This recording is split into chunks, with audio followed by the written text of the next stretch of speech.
Buenos días, muchas gracias por venir a esta conversación con Jeff Koons en el marco de la presentación de la obra Bailarina en la Explanada.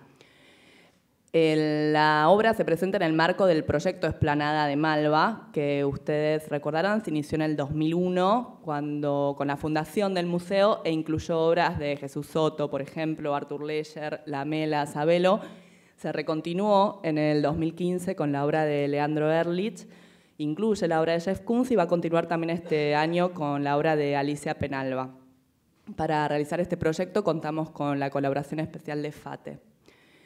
En la ocasión de la presentación de la obra de Jeff Koons, que se va a develar ahora en minutos, tenemos el placer de presentar a Jeff, que está aquí en Buenos Aires y que va a conversar públicamente con Agustín Pérez Rubio, director artístico de Malva.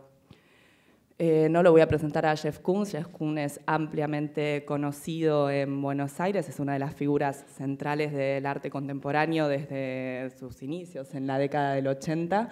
Sí quería tomar 2 segundos para agradecer muy especialmente la colaboración de la Embajada de Estados Unidos en Argentina, el Palacio Dujó Park Hyatt también de Buenos Aires, a FATE, a quien ya nombré por el apoyo por el proyecto Explanada, y también a la colección Oceana Bal Harbour de Miami Consultatio, que es el prestador de la obra. Sin más, le damos la bienvenida entonces a Jeff Koons y a Agustín. Gracias.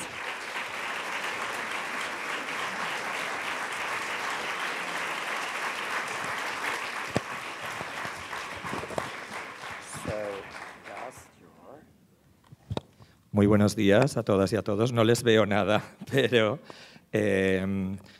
gracias por atender esta charla que vamos a hacer y, como no, por estar con nosotros durante el opening y la presentación de Bailarina. Les voy a explicar un poco cómo va a ser esta conversación. En primer lugar, como saben, yo voy a hablar en castellano a Jeff y Jeff va a escuchar mi traducción. ¿Everything all right? ¿Ya? Yes.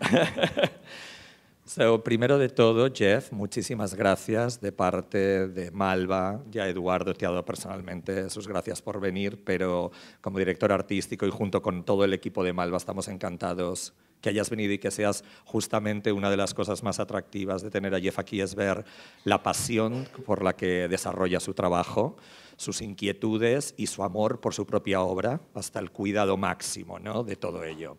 Entonces, muchísimas gracias por venir en este primer viaje y primera estancia en la Argentina, que esperemos no sea la última. Y por otra parte, les quería comentar que aparte de yo hablar en castellano y Jeff en inglés, vamos a pasar unas imágenes, una selección de imágenes durante nuestra charla. Son unas imágenes que tanto Jeff con su estudio, con Lauren y otra gente ha seleccionado. Y entonces nos va a servir para comenzar y hacer una idea de paseo, de trayectoria, tanto por lo personal y también por lo profesional. En este sentido, me gustaría que justamente las primeras imágenes, como hemos hablado, seas tú un poco quien nos cuente sobre todo tu empezar y tu relación con tu obra y tus inicios. Gracias. Okay. Agustín, yo también quiero decir algo. Yo estoy chocho de estar acá.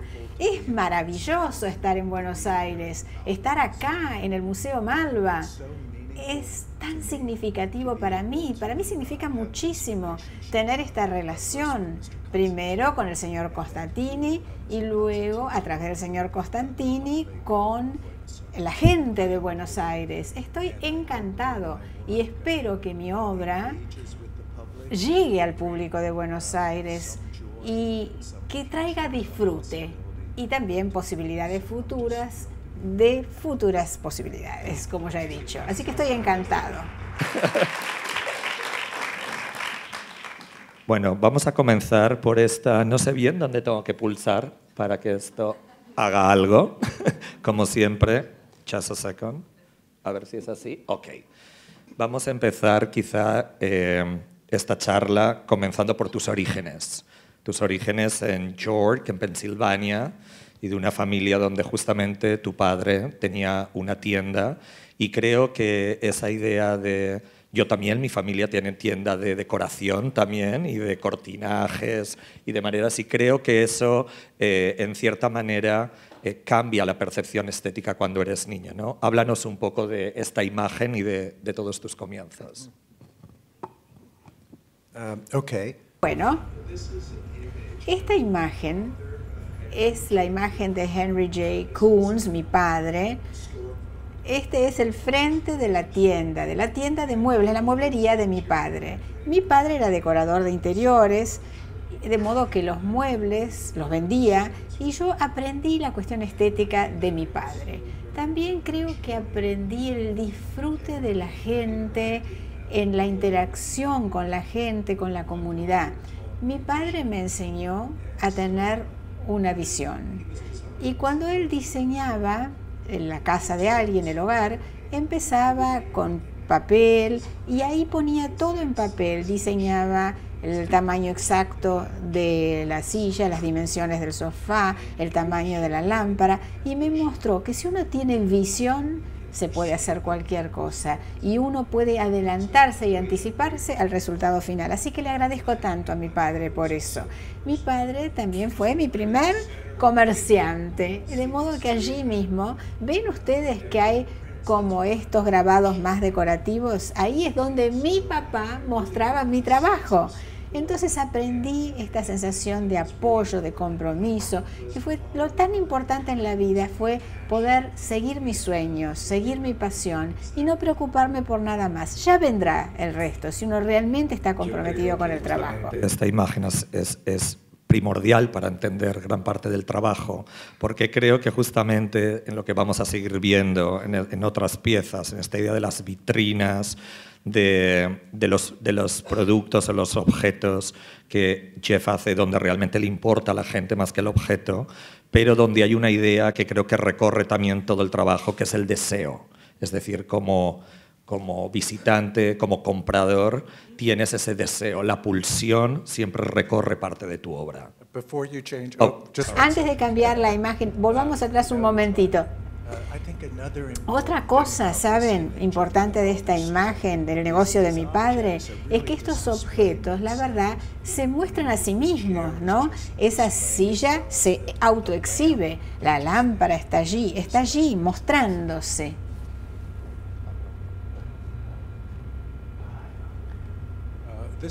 Esto es una imagen de mí mismo cuando tenía 3 años de edad. Me educaron en York, en Pensilvania, y no se conoce esto mucho, pero durante un brevísimo tiempo, creo que 3 días nada más, York fue la primera capital de Estados Unidos. Y el Congreso Continental se reunió allí, crearon justamente las palabras Estados Unidos de América. Esto surgió de York, de Pensilvania, y creo que esto también me dio como una pertenencia en la historia, en la comunidad, algo que me indica que hay algo más allá del yo, para que el yo se expanda y florezca, pero que las conexiones con la comunidad son más pertinentes aún. Y bueno, participábamos allí en una demostración por el centenario de York, una de las celebraciones. Esto es algo arquitectónico, es un zapato que es un hogar. Había una persona que vivía en York, que fabricaba zapatos y los vendía, y esta es la casa que se creó. Me impactó siempre el sentido arquitectónico, porque va avanzando el tiempo y vamos a llegar a Split Rockers y a Cachorro, pero la verdad que la influencia de esto, el crear el propio refugio y tener la fantasía y poder dar curso a esa fantasía. Esto es en el centro de Filadelfia y arriba del ayuntamiento de la municipalidad hay una escultura de William Penn. William Penn fue creado por Alexander Colders, el abuelo de Alexander Colders, un artista muy importante que aportó muchísimo a las esculturas públicas de Filadelfia. Pero mi tía, la hermana de mi padre, que llegó a los 103 años de edad, una mujer fabulosa, llena de energía, la verdad que ella fue la primera que me introdujo a la historia del arte. Me llevó a Filadelfia, al Museo de Filadelfia, por allí vivía, me llevó a ver a William Penn. Y me dio esta experiencia visceral, física, porque si uno va hasta arriba en un edificio, es como una escena de Jules Verne, ¿no? Como Viaje al centro de la Tierra. Está esta arquitectura fabulosa y uno siente el poder de la escultura. Este tipo de movimiento, esta sensación visceral que uno obtiene a partir de escala, de las dimensiones, de la historia, de sentirse parte de la comunidad, creo fue muy importante para poder vivenciar a Filadelfia. Nos muestra, justamente dan un peso específico a todo el trabajo que luego vas a continuar. Es decir, la idea de las vitrinas, la idea de esos carruajes, ¿no?, de tu abuela, la idea de las estatuas, es decir, ese valor añadido a una especie de gusto de clase media americana, donde él luego conceptualmente va a trascender todo este legado, ¿no? Creo que es importante estas imágenes y que él mismo las haya traído y que se sienta, porque creo que es un artista que se siente muy atado a su propio pasado, a quién es, y también, por otra parte, muy global. Es decir, entender lo local y lo global como una estrategia también dentro de tu arte, ¿no?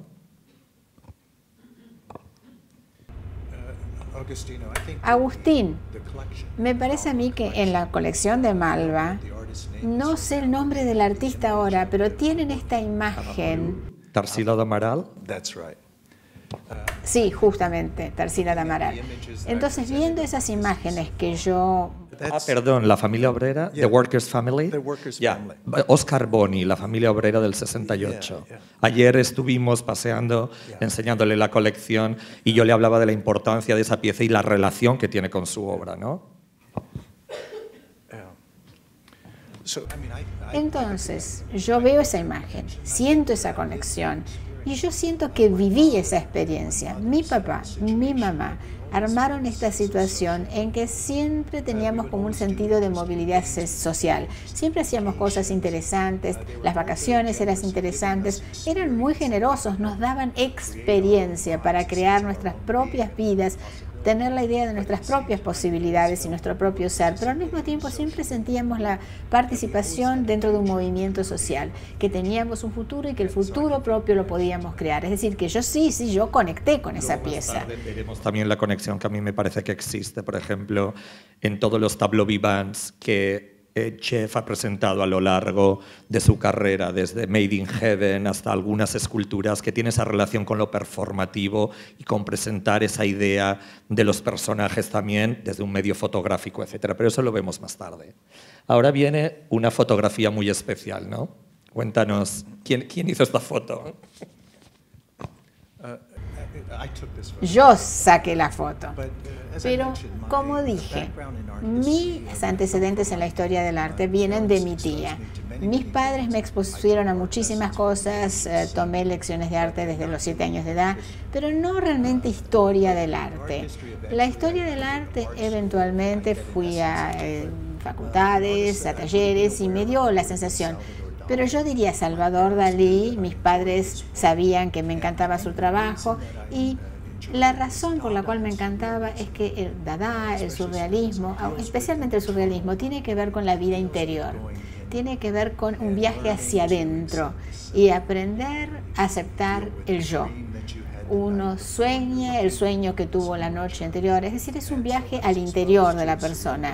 Y ahí quedé expuesto al surrealismo, a Dalí, cuando era muy joven, como ese libro de la persistencia de memoria. Ese fue uno de los primeros libros de historia del arte, pero mi mamá me dijo, cuando tenía 18 años, que Dalí vivía la mitad del año, lo pasaba en Nueva York.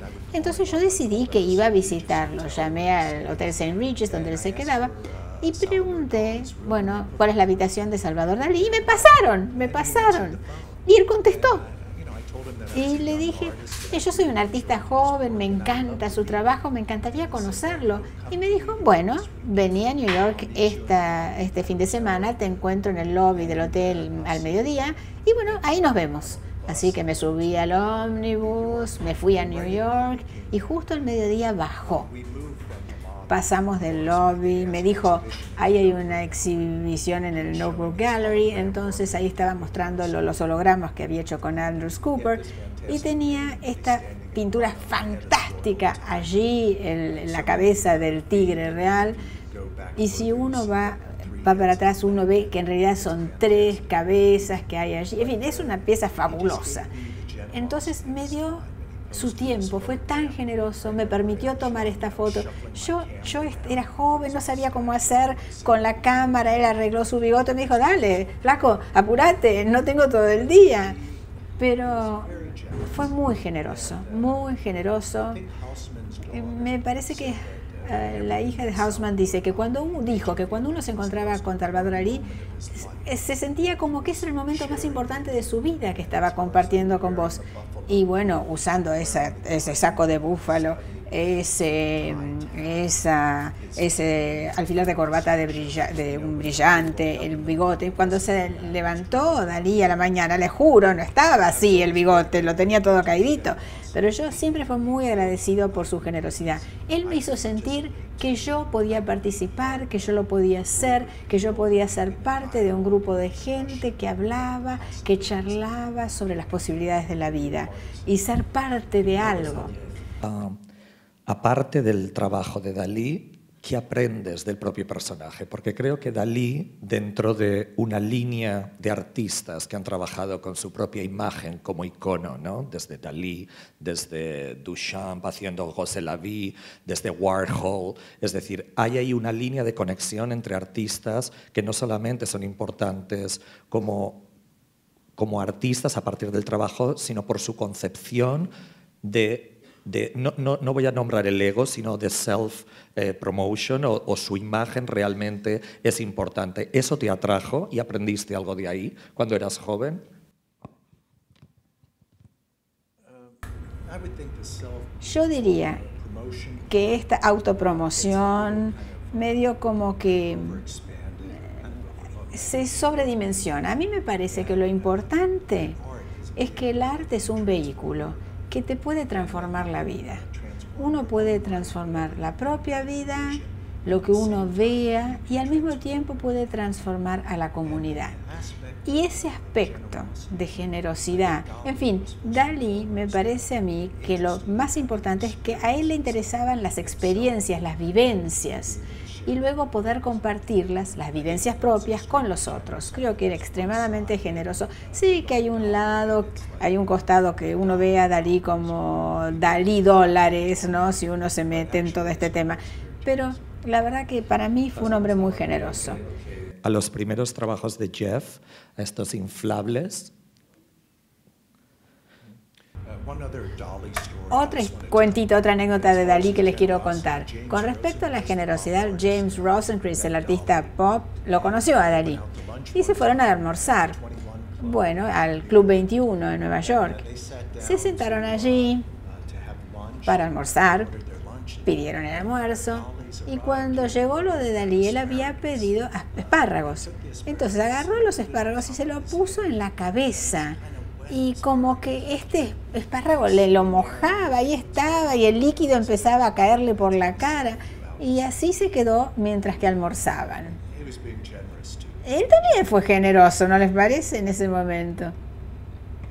Los primeros trabajos, bueno, no son los primeros, porque los primeros son los dibujos que ponías en la vitrina de tu padre y vendías ya, sino que son los primeros inflables después que presentas ya.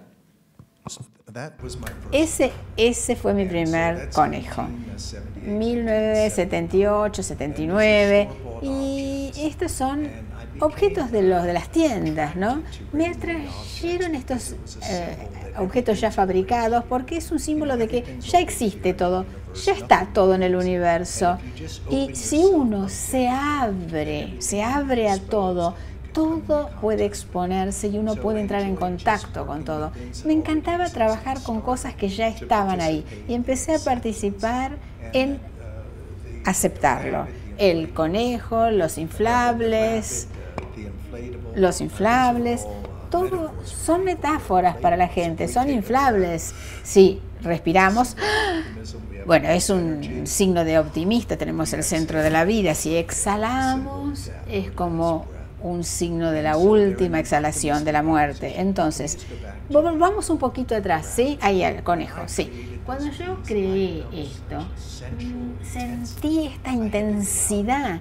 Tuve que salir y tomarme unas cervecitas, porque estaba tan cargado los colores, la afirmación de esta obra. Cuando uno se mueve, cambia la abstracción. El conejo se refleja, uno ve que el rosa se traslada, se mueve, se trasladó a la parte de atrás, y es como una filosofía. En los objetos inorgánicos, nosotros participamos en la procreación, ¿verdad? Y estaba tan cargado.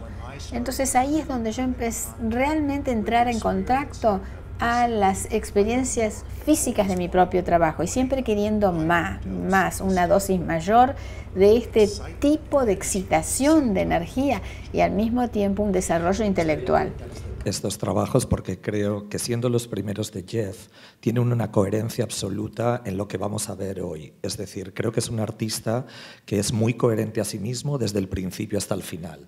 En estos trabajos vemos la noción de ready-made, como él ha dicho, es decir, un deudor directo de lo más duchampiano. También vemos acá una relación directa, y dime qué te parece, con Robert Smithson, con Donald Judd, es decir, esos reflejos que se siguen dando ahora en esa bailarina que tenemos de otra manera, es decir, y luego el tema de los niños. ¿Qué hay en esa infancia? ¿Qué hay en esta creación de esta, digamos, pureza infantil que se repite también en tu trabajo, ¿no?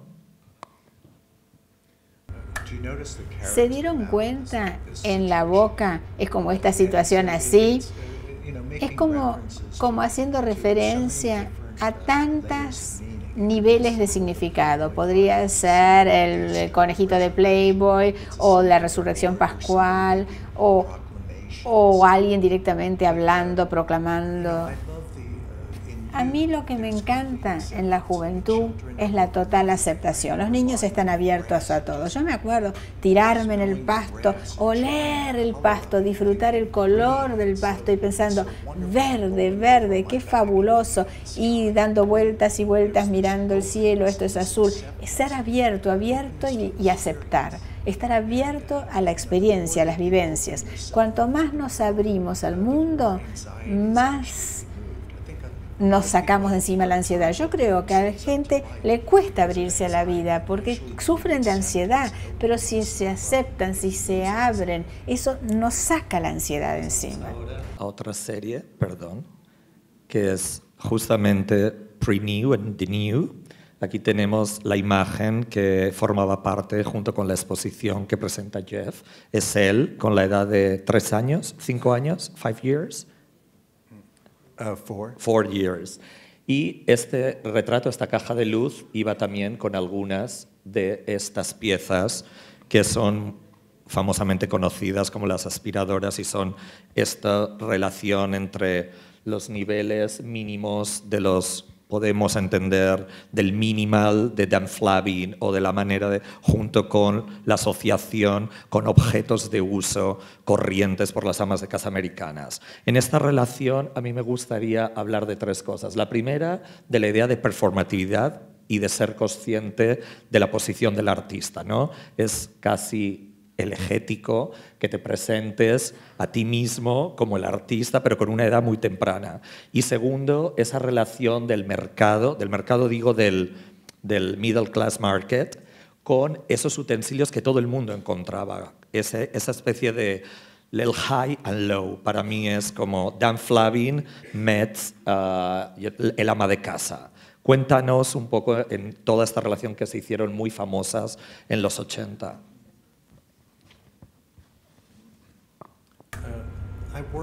Yo trabajé, mi primer trabajo cuando me fui a Nueva York fue en el Museo de Arte Moderno. Allí trabajé 3 años.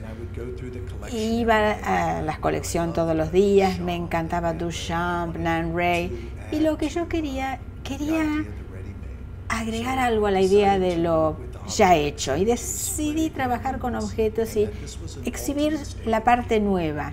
Esto es como el estado último. Siempre leía filosofía, Kierkegaard, Sartre, Nietzsche y todo el existencialismo. Entonces me pareció a mí que este estado último de ser, de no participar, cuando un objeto se integra, nunca desempeña nada. En fin, tomaba una aspiradora, la sacaba de la caja, la ponía a otra caja, le iluminaba para demostrar, exhibir su integridad. Al no participar, esto es lo opuesto a lo que pasa a la gente. Si te fijas, If you notice, I think my sound's a little different right now, but if you see the side of the vacuum cleaner, it says wet dry.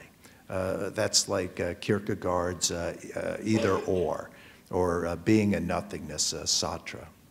como vemos, continúa también Jeff a lo largo de su trayectoria con algo que él ha explicado muy bien, que es esa idea que toda su obra también se relaciona con el aire, ¿no? Es decir, los inflables, los vacuum cleaners, los balloons que veremos luego, es decir, está muy presente esta idea, pero también, sobre todo, a mí me interesa esta idea de algo que justamente no se puede tocar, que está encerrado. Crean estas piezas, cuando las tienes delante, para mí es como que te atraen y a la vez parece algo como una incubadora, ¿no? Como un niño que no puedes tocar. Es como esa sensación del deseo contenido. Estos trabajos, estas obras, tratan de transformarse en energía. Siempre tratan de ser vida.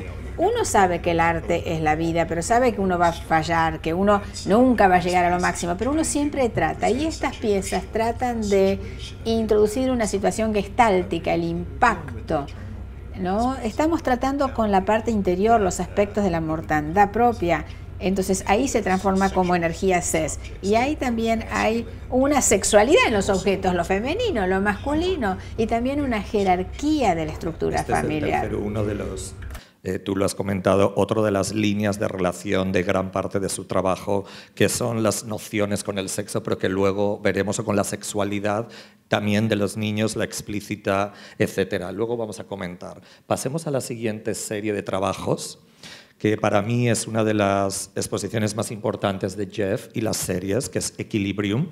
Y sobre todo, me gustaría pasarlas, algunas de las tres imágenes, sobre todo porque me gustaría, Jeff, como comentamos ayer, hablar un poco del contexto, porque estamos hablando de la obra, pero también hay que entender a Jeff Koons dentro del contexto de Nueva York, de los años 80, de East Village, de esos jóvenes que querían triunfar y jóvenes que arriesgaban dentro de la escena artística neoyorquina, y que justamente una galería que se llamó International with Monument, justamente le llamó a él y a Peter Halley para hacer una exposición, y era una galería que mucha gente no sabe, que uno de los partners era un importante artista latinoamericano, Meyer Weissman, que junto con Jeff y con Peter Halley y Ashley Bickerton, luego del East Village pasaron a formar parte ya de exposiciones en Sonnabend o Leo Castelli. Fue alguien, junto con Jeff y todo el equipo de gente, quiero que entienda la gente muy bien el momento histórico, ¿no?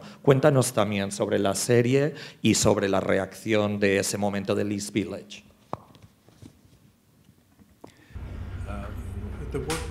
El trabajo que estamos mirando antes de The New, empezamos a principios de la década del 80, 1980, 1981.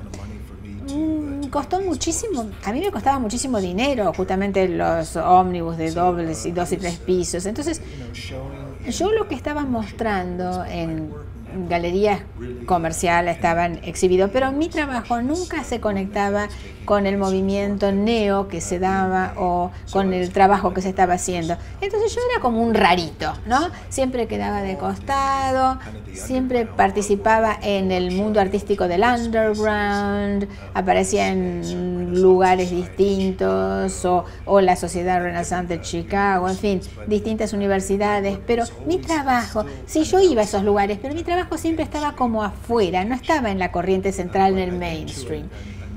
Pero yo pienso en esta generación más jóvenes, de artistas más jóvenes, gente que tenía credibilidad en la calle. Yo era conocido, estaba trabajando. Hice una exposición grupal en Venezuela, en Caracas, y me parece, era 1981, 1982, y Meyer Weissman, un venezolano, artista venezolano joven, vio esto, y la verdad que le impactó el trabajo, le gustó mi trabajo, y cuando se fue a New York y decidió abrir una galería, medio como que había un movimiento de muchos artistas jóvenes que querían controlar su propio destino, y dijeron, bueno, vamos a abrir nuestra propia galería, y me dijo, empezó a decir, mira, yo lo vi a este artista Jeff Koons, ¿dónde está? ¿Cómo llego a él? Y estaba absolutamente decidido a exponer mi obra. Y entonces era como esta generación más joven empezar a tener credibilidad en la calle, digamos así, entre la gente. Hablé con Meyer y creé la serie de El Equilibrio. Salíamos de The New, donde había trabajado con objetos en situaciones absolutamente prístinas, con elementos de control, siempre respetando la integridad del objeto, que nadie debía ocurrirlo desde el momento que nacía. Y yo quería como volverme más biológico y crear un estado último de ser en equilibrio. Y nuevamente es tratar con el tiempo, con la eternidad, con lo eterno. Es el prenacimiento. Es como la pelota de básquet, que es como un símbolo de movilidad social. A mucha gente practica deportes para tener movilidad social. Yo quería mostrar más como la idea masculina de lo prehecho, del consumismo, y más desde el punto de vista analítico, pero al mismo tiempo está también esta cosa junta de sexualidad, lo masculino y lo femenino, pero esto es como estar en esta sala pre-nacimiento, donde todas las fuerzas son iguales, porque hay equilibrio. Entonces, tanto el pasado como ahora, aquí y ahora, y el futuro, es todo muy metafísico. Es como que todos los tiempos se juntan. Hablar de la dimensión social de tu trabajo, es decir, creo que muchas veces el trabajo de Jeff queda simplemente eclipsado por los precios, por el mercado, pero en cambio también es interesante leer todo su trabajo desde un punto de vista social, no solamente por el approach de la gente, pero aquí es muy importante en esta serie todas sus fotografías justamente con estos atletas African American. Hay una fotografía muy importante, aquí tenemos Moses, esa idea también del jugador de baloncesto negro como una figura, era aparte el nombre del propio jugador, como una figura bíblica, histórica. También esa fotografía donde todos están juntos y pone como a board desk, es decir, la importancia de esa movilidad social y también de mirar a la comunidad afroamericana, pero por otra parte también me interesa mucho porque es la primera vez que empiezas a utilizar los pósters, es decir, el póster de Nike tal cual parece sacado de la tienda de deporte, de comprarte es decir, que eso luego lo vas a repetir en algunos de tus trabajos al futuro, la relación con lo publicitario. Todo lo que hemos estado viendo son cosas prehechas, las pelotas de básquet, los acuarios, los antivibradores de los tanques. Esto es un póster que también ya está hecho. Pero yo quería que la gente entrara al mundo del equilibrio, que viera este tanque del equilibrio y que deseara ese estado último de ser, que deseara el equilibrio. Y luego teníamos las sirenas en las paredes. Son engañadores de los pósters de Nike. Y acá ven ustedes que están partiendo la pelota de básquet, rompe el Mar Rojo y entonces entran como en equilibrio en el mar.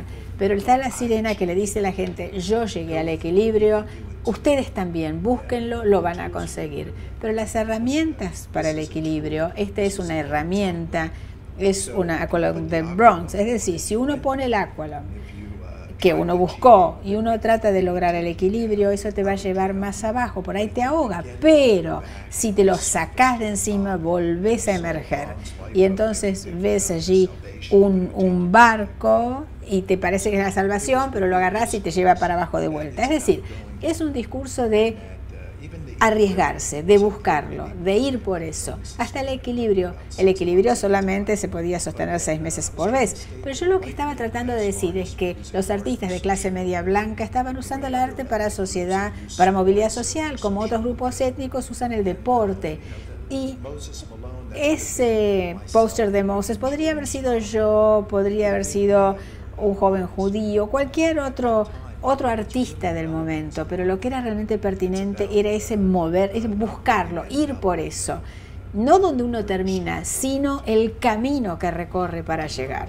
Una de las series que continúa, que es Luxury and Degradation, y Jeff ha traído unas imágenes icónicas, el tren que lleva encima, creo que conocen esta pieza, el alcohol, es decir, es un tren que ahora explicará de metal, y otras pinturas que reproducen fielmente las publicidades que tú veías incluso en el metro, ¿no?, en Nueva York, y en alguna entrevista has comentado justamente la relación que había entre esas publicidades desde el centro de Manhattan hasta, por ejemplo, Harlem, ¿no?, cómo iba cambiando también el discurso de esa publicidad, ¿no?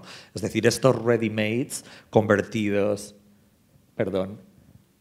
también tiene toda una parte sexual, muchos de los eslogans, y recordar, estamos hablando de los 80, pasado ya McLuhan, pero sí los medios como un medio de inserción entre ese erotismo de la publicidad, ¿no? Cuéntanos un poco más de esta serie, porque también hablas en muchas ocasiones del metal, ¿no?, del steel como algo proletario, ¿no? Y esa parte social me interesa descubrir en tu obra. Agustín, es interesante que hablaste de ese contexto de los medios, porque en el 82 me acuerdo este libro, Seducción Subliminal, que hablaba en publicidad, esa cosita escondida en las imágenes. Pero después de llegar a ese equilibrio, hice un cuerpo que llamaba Lujo y Degradación. Fue la primera vez que trabajé con moldes de acero inoxidable y allí estaba caminando yo por la Quinta Avenida y pasé por una tienda que vendía bebidas y ahí vi ese tren hecho en porcelana y plástico. Son vasos para tomar licor y yo dije, esto va a ser un ready-made fabuloso.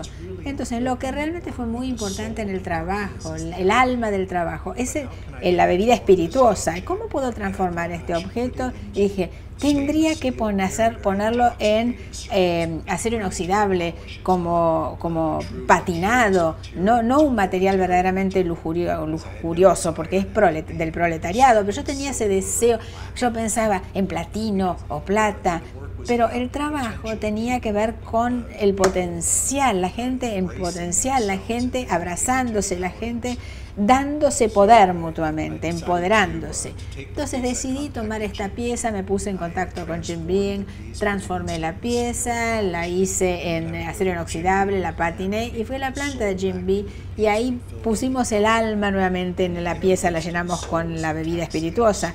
Y miren ustedes la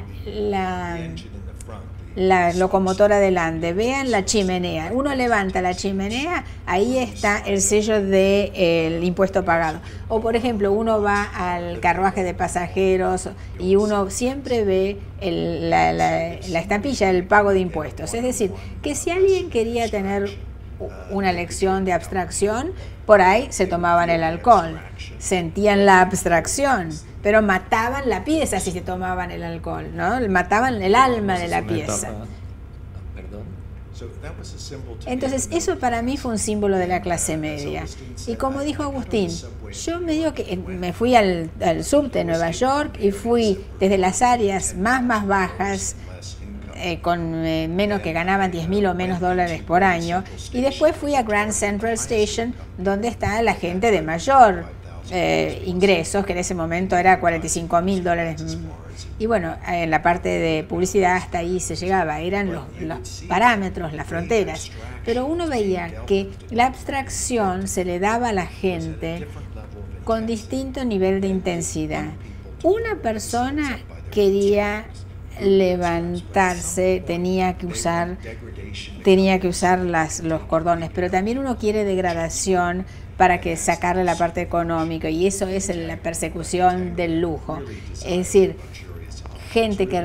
objetos que realmente eran lujuriosos, que era el platino, plata. Esto es artificial, uno tiene la intoxicación, el deseo de trascender, pero el conocimiento, protegerse a sí mismo y a la comunidad. De contexto, sobre todo creo que estos trabajos de Jeff hay que ponerlos en relación justamente con el momento histórico del New York, sobre todo de esa etapa de los Neo Geo, a los que se llamó a Ashley Bickerton y a todo ese grupo, pero también hay que ponerlos, como no, en relación con otros artistas que también participaron de International Monument, ¿no? Como gente que luego Sherry Levine y otra gente que justamente adopta directamente el ready-made o como el Winston de Richard Prince. Richard was part of, ¿no? Fue parte de International Monument también. Es decir, también hay que entenderlos en ese momento de la publicidad de masas y en ese contexto histórico, porque no se pueden entender, por supuesto, como obra, pero también que forman parte de la propia poética de Jeff y también de un momento, yo creo que histórico muy importante. Sí. También hubo otra galería en New York, Metro Pictures, y la gente como Richard Prince, Robert Longo, Jax Goldstein, también Sidney Sherman Rosso, también tuvieron que ver con Metro Pictures. Metro Pictures es medio que hablaba más con la apropiación, como decimos. A Richard siempre le gustaba el robo, medio como el peligro, como tomar información, sacar información, entrar en que nadie supiera, entrar algo y sacar algo y que luego exponerlo. Mi tradición ha sido más como el ready-made. Todo ya está, ya existe todo. La cuestión es aceptarlo. Si yo siento que me permiten algo, que necesito permiso, la pido. Si siento que no necesito permiso, no lo pido permiso. Posiblemente también tuve juicios en la década del 80 con Banality porque parece ser que uno necesita pedir más permiso de autorización de lo que uno piensa. Pero en fin, lo mío es optimismo y comunicación y apropiación, que más tiene que ver con el acto del robo y la infracción, ahí rozar las orillas. ¿Cómo te sientes y qué ocurre cuando la propia sociedad, cuando esos derechos, por ejemplo, muchas veces en tu obra han sido puestos on court, han sido llevados, has tenido que pagar por estos, no, por otro tipo de trabajos? ¿Cuál es tu reacción frente a eso? O sea, ¿pagas y tal o automáticamente no quieres entender esa parte del trabajo como, o sea, o esa parte como, o ese objeto y entonces trabajas en otro? ¿Cuál es tu relación con la propia legalidad de la sociedad que te devuelve esa idea de el reenactment, de volver a tomar algo como algo ready-made?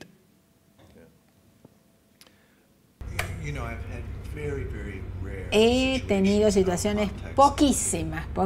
Entonces, me pongo en contacto con alguien y le digo, la verdad que me encantó esta imagen, este objeto, ¿puedo trabajar con alguien?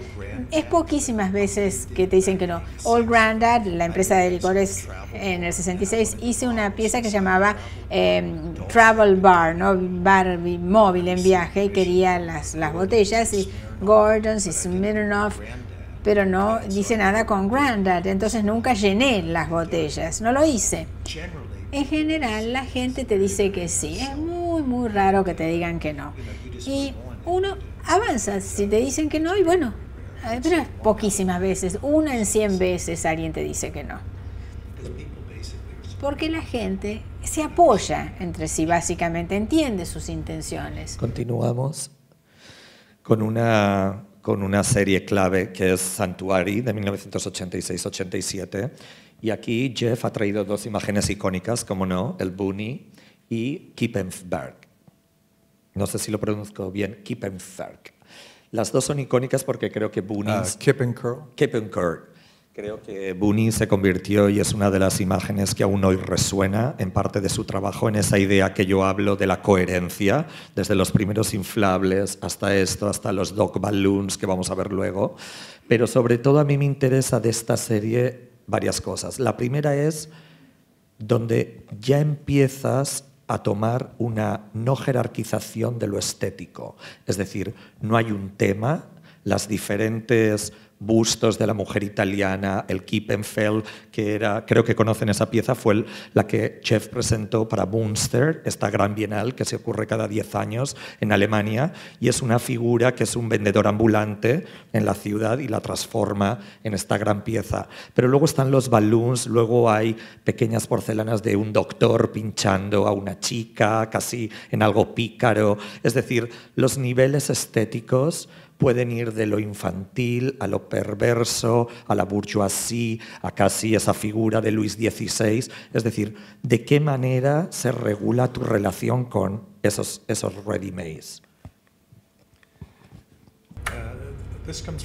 Esto viene de la serie Statuary y es también 1986. Ileana Solnedal empezó a seguir mi obra. Yo creo que en 1994 estaba realmente viéndome muy de cerca y él decidió invitarme a la galería. También invitó a Meyer Weissman, Peter Halley, Ashley Pickerton, pero la idea era participar en una exposición que terminó llamándose Neo Geo, los cuatro gordos o algo así. Entonces yo produje 10 obras y lo llamé Statuary y el conejo era uno de ellos. Pensé que iba a tener un público nuevo. Estaba acostumbrado a este underground New York, pero ahora trabajando con Ileana pensé que iba a haber un público más internacional y yo quería mostrar mi historia en el ready-made. Entonces vean el conejo, estoy hablando de 1979, con ese conejito rosa inflable con la flor, y yo trato de mostrar el diálogo que tengo con los ready-made. Todo lo que hemos visto es un ready-made, esto es un ready-made, y también tiene que ver con el Gazing Ball. Yo crecí en Pensilvania, entonces la gente tenía globos de vidrio en el patio, en el jardín, es como un símbolo de generosidad. Cuando uno va manejando, uno ve y medio como que te ubica en el universo, pero es como un lujo visual. Y al mismo tiempo es como una imagen que puede ser como irónica, en que tiene tantos niveles de significación. Tantos niveles significantes, como digo, gente que haga demostraciones, o puede ser un conejito de Playboy, o el conejo de la Resurrección Pascual, pero sea como sea, es optimismo. Y al mismo tiempo hay una contradicción de algo que se supone es algo liviano, pero es como pesado. Creo que esta pieza es muy importante también dentro de Santuari, porque a partir de aquí dejas por unos años de producir cast, o sea, piezas realmente, ¿no? ¿Cómo se dice? Metálicas, porque justamente fue por un problema en Münster cuando realmente te das cuenta de cómo la técnica y la tecnología, también tu trabajo es importante para ello, llegar a que tu deseo del acabado sea realmente como tú quieres, ¿no? ¿Nos puedes contar un poco luego estos años de aquí, luego a los balloons y a las otras piezas que están? Como mencioné, trabajar con Ileana, por supuesto, era alguien que realmente llevó el arte americano a Europa.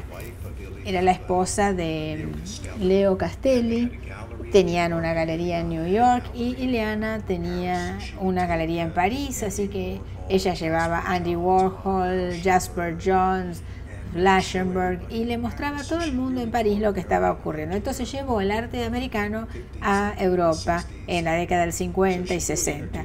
Y la verdad que introdujo mi trabajo al público europeo.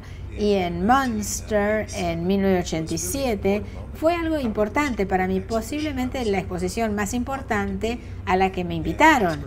Caspar Cooney me invitó a llegar a Münster para hacer un trabajo específico. Entonces fui a Münster y justo ahí en la plaza central estaba este Kippenfeld.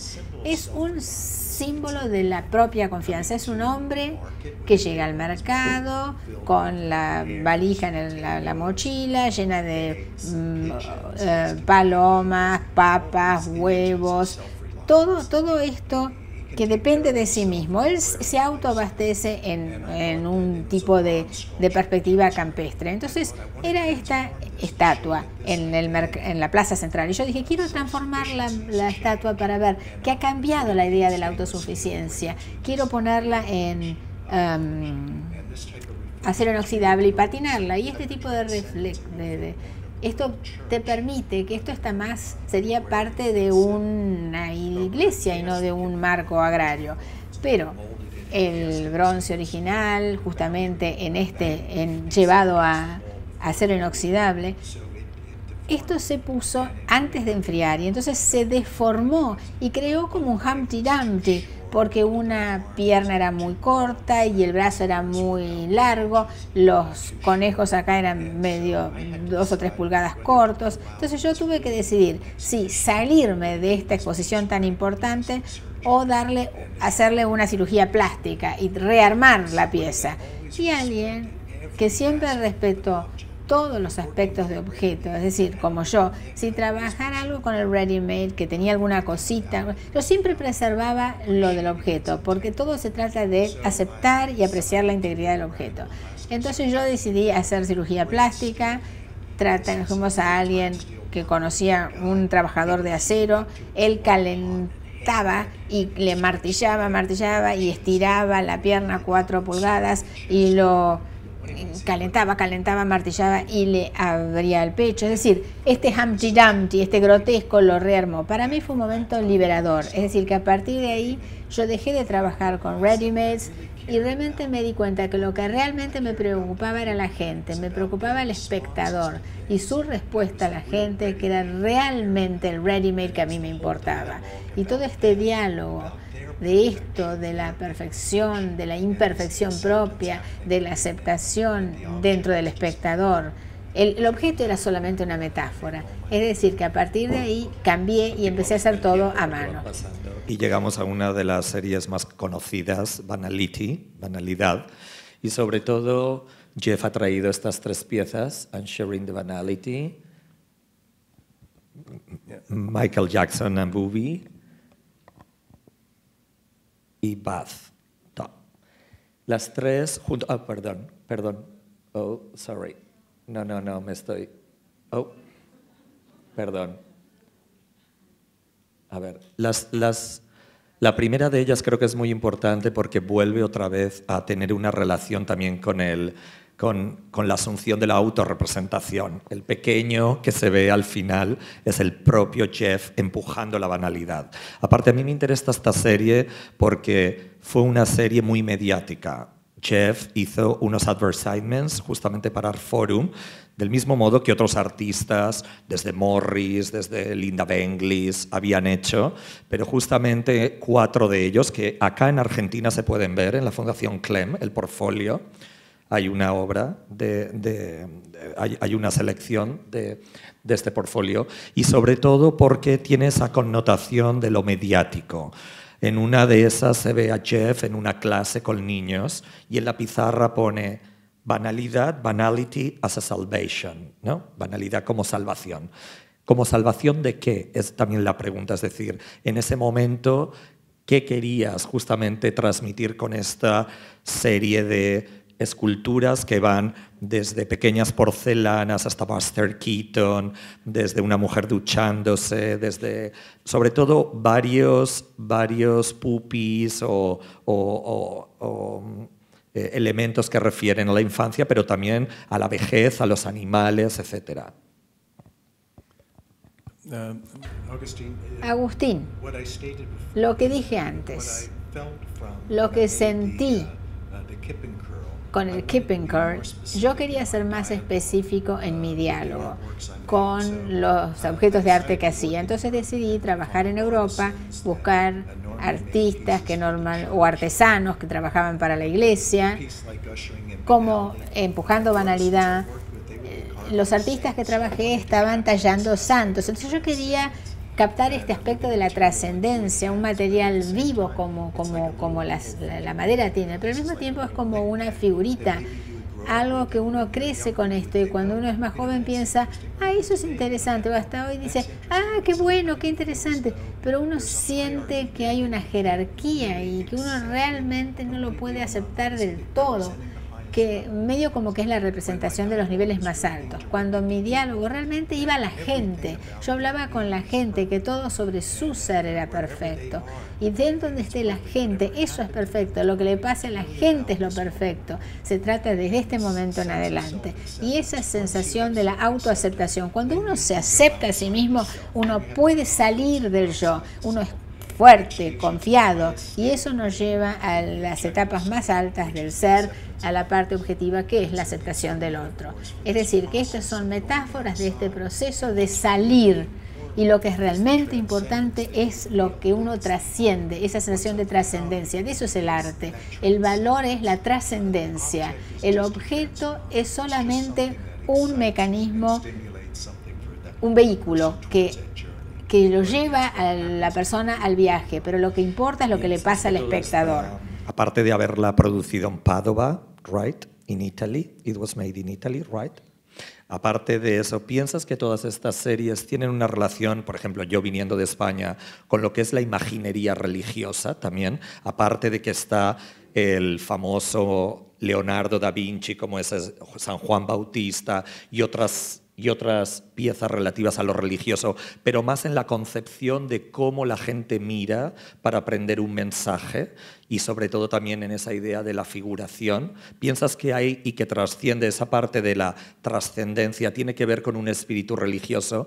Porque si bien vemos, la serie anterior era Santuario, esta es la banalidad, pero en cambio se representan estas figuras de ángeles, de figuras aladas. Luego vamos a ver el Made in Heaven, el cielo. Es decir, creo que en tu trabajo también hay una relación con esa idea de lo religioso que quizá puede venir por el barroco, no lo sé.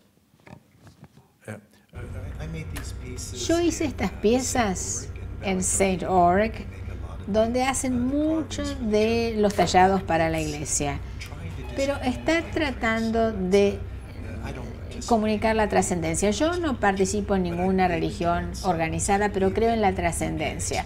Creo que uno puede expandir los límites, ser más amplio, disfrutar de la vida, llegar a parámetros más grandes. Yo creo en eso. Y también creo que uno puede ser motivo de entusiasmo para la comunidad, y la comunidad también puede avanzar, trascender. De eso es la trascendencia que hablo. La gente puede tal vez entender esto a través de otros aspectos de la vida. También la serie se puede ver, hay también una relación con una cosa como perversa entre lo infantil y lo sexual, en algunos casos, otra más irónico como el Buster Keaton, etc. Y nos encontramos con esta Woman in Tube, que si mal no recuerdo, el cuerpo es el de Ileana, ¿right? La modelo era Ileana, ¿no? No, pero especialmente no, Ilona Sonneborn, no era Ilona. Mis abuelos maternos, ellos tenían un pequeño cenicero en la biblioteca, ¿no? Donde veían la televisión. Y cuando era chico yo siempre jugaba con ese cenicero. Era un cenicero que vino de Japón después de la guerra. Era una mujer acostada en un sofá y sus piernas estaban en el aire, justito donde uno ponía la ceniza del cigarrillo, y supuestamente el calor de esas cenizas hacían que la mujer fuera para adelante y para atrás. A mí me fascinaba el objeto, y cuando iba de visita a lo de mis abuelos siempre jugaba con este objeto, con esta mujer que seguía mirando. Entonces esa mujer en latina es una referencia a esto, es una referencia a esa pieza, y también tiene referencias a Degas y otros artistas de la historia, pero también la referencia es la autoaceptación. Yo creo que muchos chicos primero entran en contacto con la investigación de sus propios cuerpos en el baño, cuando se bañan, en la bañadera. Entonces esta sensación de autoaceptación ocurre en este como lugar muy remoto, privado, pero esta mujer está alarmada, está en shock, entonces se agarra los pechos porque se da cuenta que hay alguien más en la bañadera con ella, porque ese es un snorkel que se ve. yo juego con los materiales. Entonces la madera vino de la iglesia, del uso del barroco, del rococó, pero la porcelana vino de la cocina del emperador, del reino. Todo el mundo tenía porcelana. Hoy un objeto totalmente democratizado, todo el mundo tiene algo de porcelana, distintos objetos, una taza, un plato, pero en el pasado es algo absolutamente regio como material. Entonces tiene una calidad sexual porque se encoge un 19% en el horno. Entonces yo lo que trataba era explotar este tipo de aspecto de que todo se democratiza, esta sensación de movilidad social, que seguimos expandiendo nuestros parámetros. Yo veo que la energía sexual lo asocia a alguien, está como abrazado a su propio ser sexual. Bueno, a mí me llega, es ese mismo tipo de trascendencia que ocurre, tratar de expandir los parámetros. Esta idea que estaba comentando Jeff sobre la idea de la pulsión sexual se queda muy plasmada en justamente esta serie del año 90, que para mí fue más que fascinante. Yo tenía 18 años, fui a la Bienal de Venecia y vi aquel Made in Heaven y me quedé como choqueado. Y a partir de ahí creo que mis relaciones también con estudios sobre gender, sobre imágenes eróticas que compartimos. Jeff aparte es un estudioso de muchos grabados, imágenes, imaginería que tiene que ver con lo sexual y lo erótico. Y como has comentado, hay una relación en toda tu obra también con eso, ¿no? A veces más perversa, a veces más cándida, pero de esa pulsión.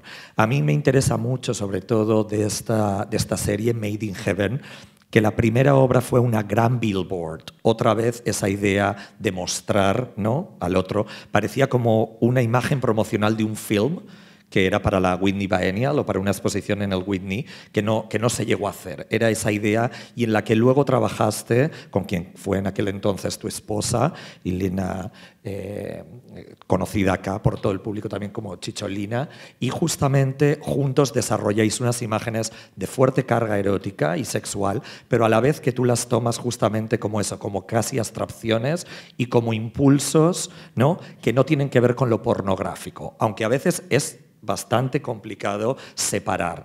¿Cuál es la relación con esa imagen, con esa no imagen pornográfica en esa serie? Después de crear mi banalidad, eso tuvo una respuesta enorme. Banalidad. Después de Banalidad, la gente me decía que era como la exposición de Lichtenstein en el 63. Una respuesta enorme. Y con ese cuerpo de trabajo yo comunicaba el hecho de que la historia cultural estaba allí, pero yo trataba de ser más específico, la gente abrazándose, no compartiendo vergüenza ni culpa, sino la autoaceptación. Y nuevamente sigo pensando que esto tiene que ver con la aceptación del propio cuerpo. Entonces, el contacto de Whitney en esta exposición que se llamaba Image World, Mundo de Imágenes, esto tenía que ver con los medios. Y me decían que podía tener 2 grandes ubicaciones de la ciudad de New York para un billboard. Y lo que yo quería era justamente llevar banalidad ahí. Entonces pensé, bueno, la mujer en la bañadera, la pieza que vimos, la pantera rosa, yo necesitaba imágenes de la carne para mostrar justamente a los artesanos haciéndolo de porcelana, cómo se pinta el color, porque normalmente pone el color y chao, pero no, uno encuentra azul, verde, amarillo, un montón de colores en esa carne, digamos. Entonces yo compré las revistas masculinas para mostrarles carne, porque si uno compra Vogue está todo tapado por tela. Entonces yo compraba revistas masculinas para tener imágenes para mostrarles. Y ahí la conocí a Ilona Staller, mi antigua mujer, mi ex mujer. Ella tenía que ver con pornografía, fotos. Y a mí me entregaban estas imágenes porque ella era hermosa. Y el tipo de fantasía que ocurría con esas imágenes era como una fantasía del este europeo. No era Playboy o Penthouse, lo que yo conocía.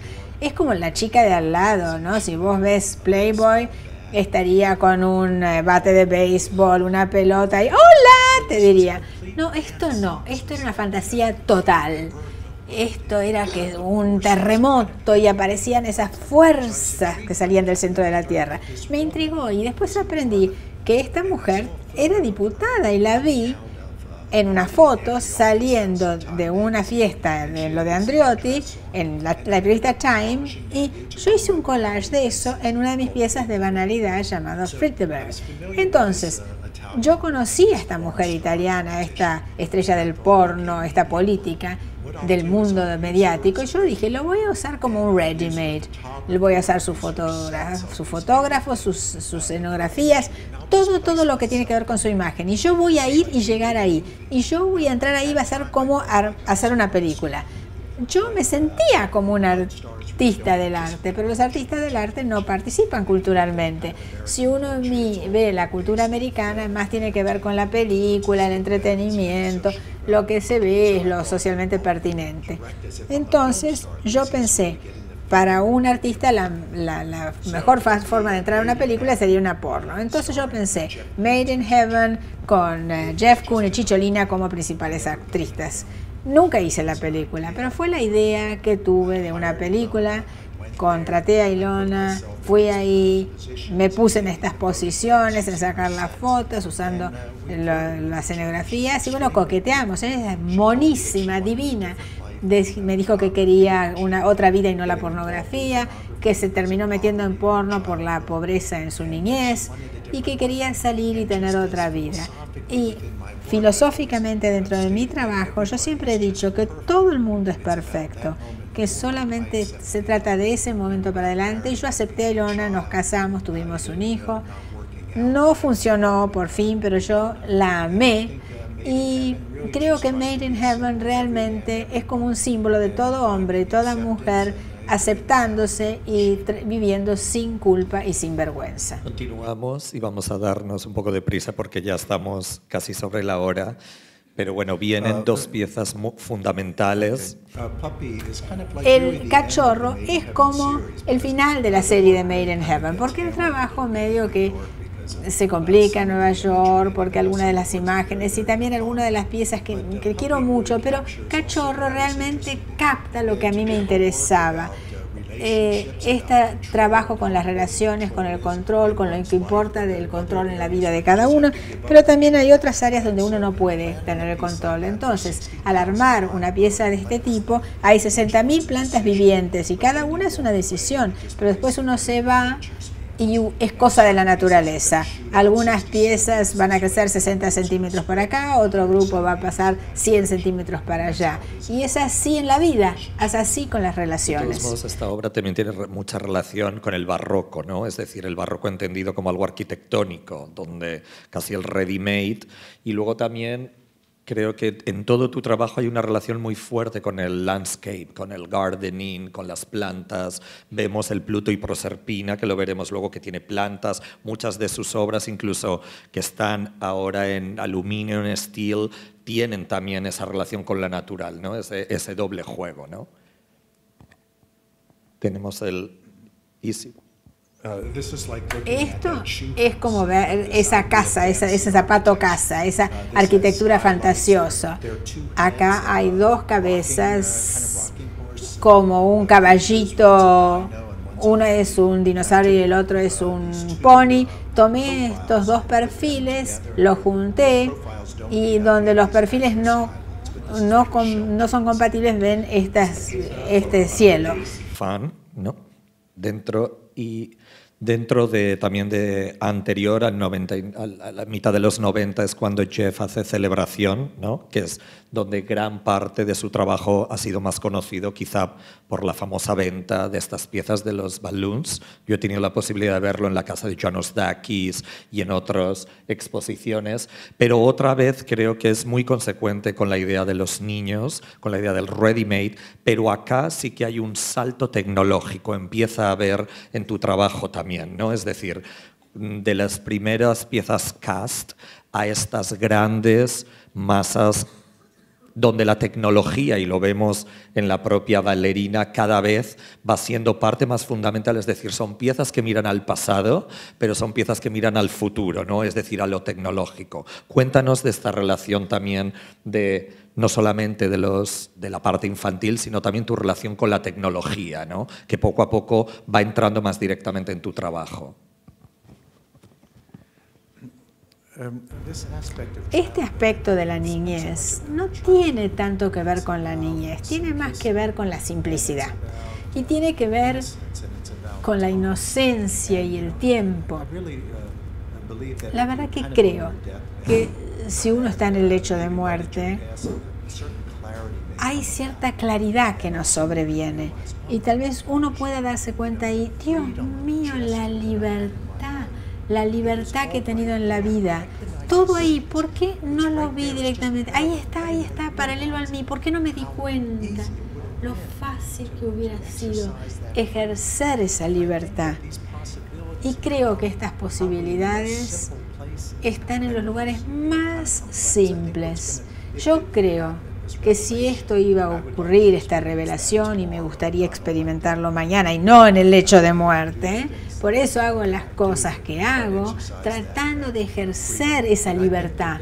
Pero yo pienso que habría una sensación, un sentimiento de simplicidad, y si uno se pudiera abrir al entorno, al medio ambiente y aceptar este nivel de conciencia, puede llegarse y darse en la vida. Te comentaba sobre los aspectos quizás más formales a nivel de la propia producción de las piezas, porque creo que eso es muy interesante, ver todos estos trabajos que parecen tan sencillos, tan simples, pero a la vez el rigor del estudio y de Jeff por estas piezas, por realmente producir el ready-made perfecto que él quiere, ¿no?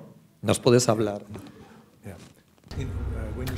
Cuando mostraste el perro globo, es como era una cosa mítica. Yo quise hacer algo, una pieza que sí, era una cosa muy del momento, muy accesible, pero también como un caballo de Troya. Uno sabe que es un perro de un globo, pero hay como una vida interior más oscura. Eso no era un ready-made.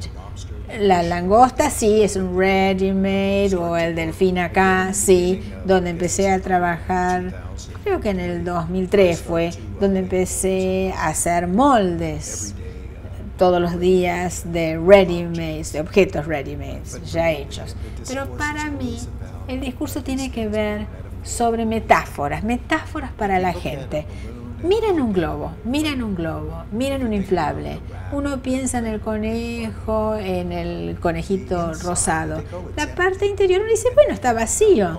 Y si uno piensa en nuestra vida interior, ahí hay una densidad, hay órganos, hay sangre, hay tejido. Entonces, la vida interior es densa y el mundo exterior es como vacío, hay espacio.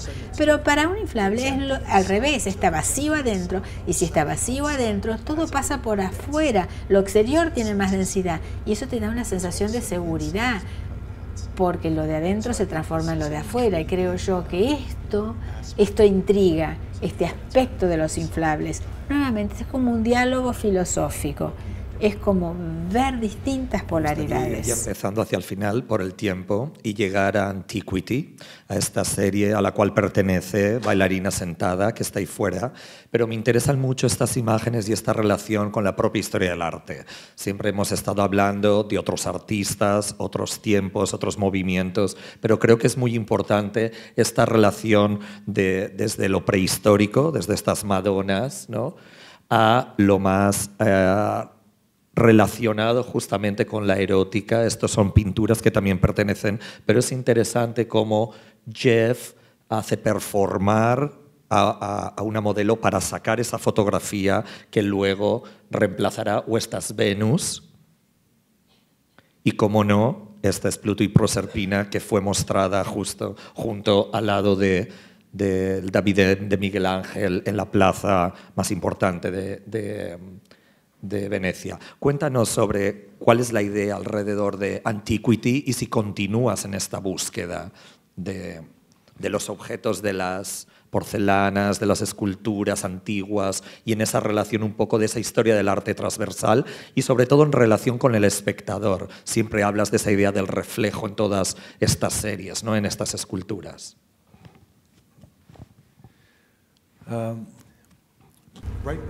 Antes de la serie Antigüedad, Antiquity, un poquito antes, en Celebración, hice una pieza que se llamaba Diamond. Es como un... Adelante uno tiene todas las facetas de este diamante y atrás hay 4 postes en los costados. Para mí esa pieza fue siempre el momento de la creación. Y esos 4 postes eran como la energía masculina y ese símbolo de la energía masculina que ya penetró el huevo. Y esas son las facetas de la vida que se desarrollan. Y uno llega a la historia de la humanidad y uno ve ese punto subyacente. La serie Antigüedad lo que trata de mostrar es que los genes, el ADN, son la verdadera relato de la historia humana. Y este tipo de conectividad, de que el arte hace lo mismo, la forma en que nuestros genes se conectan entre sí en el mundo exterior, hay distintas referencias en la conectividad, distintas referencias que establecen un paralelismo. Y en todas estas conexiones, Manet, que ama a Goya, y Goya, que disfruta de Velázquez, y Velázquez, que disfruta de las esculturas griegas como la Ariadna. Es esa relación a lo largo de la historia que puede cambiar tus genes y el ADN. Y sabemos que momentáneamente eso ocurre. La ciencia, yo creo que es sostenible. Yo soy otra persona, no soy la persona antes de ver al trabajo de Manet. Ahí cambiaron mis genes, estoy seguro. Pero yo pienso que este tipo de paralelo y conectividad es lo que hace el arte. Hace un paralelo con nuestro cuerpo para que nuestro cuerpo pueda cambiar.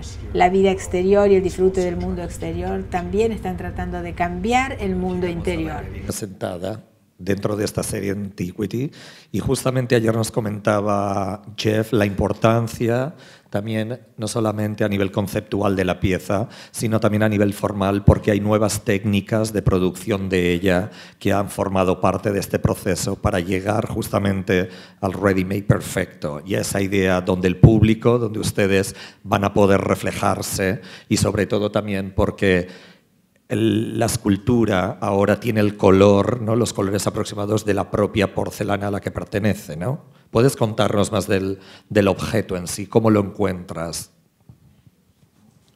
En la serie Antigüedad, yo buscaba distintas figurinas y respondía a algunas que disfrutaba, que me gustaban, y quería algunas imágenes que fueran como una Afrodita contemporánea. Y entonces esta bailarina sentada viene de una porcelana rusa, es originalmente como 6 pulgadas de alto, y cuando las aumento, las agrando, primero les hago como una tomografía, recojo todos los datos de la parte interior y también las paso y junto toda esa información, de modo que toda la perfección y cada imperfección se mantiene en esta superficie de la pieza. Y la razón de esa reflectividad es la afirmación del espectador. Es como esa primera diapositiva que vimos con el conejito inflable y la flor. Cuando uno mueve, todo cambia la abstracción. Sin uno, nada pasa. Tiene que ver con la propia visión, sobre la propia visión, la propia excitación. Alguien podría estar intrigado por la sensitividad, por lo femenino, la calidad de estas dos cosas en la formato femenino y al mismo tiempo solamente la posibilidad. Sea lo que sea que interese, que yo creo que trae el aspecto más complejo con el aspecto más sencillo y puro del minimalismo. Jeff, creo que lo tenemos que dejar aquí. Me están haciendo señas. Simplemente antes de despedirnos, me gustaría hablar de ese pasado, de ese presente y de ese futuro. ¿Dónde está Jeff Koons ahora en qué está trabajando. Había otra serie que creo que ustedes conocen, que es la famosa serie de las Glazing Balls, que son estas esferas azules en las cuales también participó de la promoción del disco de Lady Gaga y otras series que continúa. Pero ¿en qué estás trabajando para el futuro y dónde te ves tú dentro de 40 años? Es decir, ¿qué es lo que la gente como artista te gustaría que pensara o recordara justamente de esto, de tu trabajo? Debo decir que me gusta estar acá donde estoy. Ahora me encanta estar acá. Y la verdad, siento que me gustaría seguir hablando con Buenos Aires, este diálogo con Buenos Aires, con el Museo Malva. Me encanta. Me encanta. Eso es lo bueno del mundo de arte, que los artistas siempre viajábamos el mundo, interactuábamos con distintas comunidades, uno tiene distintos dealers en el mundo, distintos artistas para establecer una relación. Eso es fabuloso. Y es fabuloso de ser un artista y participar de la comunidad. Así que es fantástico y para mí es muy significativo. Yo disfruto muchísimo, pero como artista yo quiero llegar a mi potencial. Estoy tan agradecido por todos los que me han apoyado y que me han permitido tener una plataforma, que florezcan mis ideas. Eso es lo que quiero hacer, quiero participar, quiero ser el mejor artista que pueda ser, quiero ser el mejor padre que pueda ser, el mejor marido que pueda ser, la mejor persona que pueda ser en mi comunidad. Pero la plataforma para mí como artista, tratando de compartir la aceptación, porque de esto se trata, en esto creo yo. Yo creo, por lo que yo entiendo, de tratar de llegar a este potencial. Si uno no acepta, si uno juzga, hay tantos lugares en la vida donde uno escucha la única forma de ser un intelectual es tener un juicio, es discernir, es tener un juicio. Y uno puede encontrar el significado en distintos momentos, distintas formas en la vida. En algún momento hay cosas más significativas que otras, pero eso no significa que los otros objetos u otras imágenes, en fin, son todas metáforas para la gente, sean menos pertinentes que otras cosas. Entonces, es que todo siga adelante, jugar con todo. Y yo encuentro que cuando lo hago y realmente me concentro en eso, es el estado de mayor metafísica a la que llego.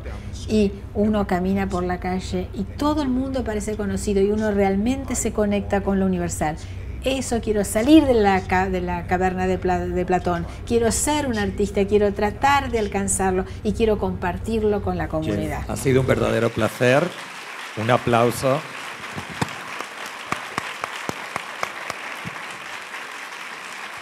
Un verdadero placer. Yo continuaría contigo hablando y hablando y hablando, pero tenemos que dejarlo aquí, y no dejarlo aquí, sino que ahora les invitamos a pasar a dar por inaugurada y para conocer en la explanada de Malva esta hermosa bailarina y tener, como no, la presentación de Eduardo Costantini y Jeff para todo el público que nos está esperando. Muchas gracias.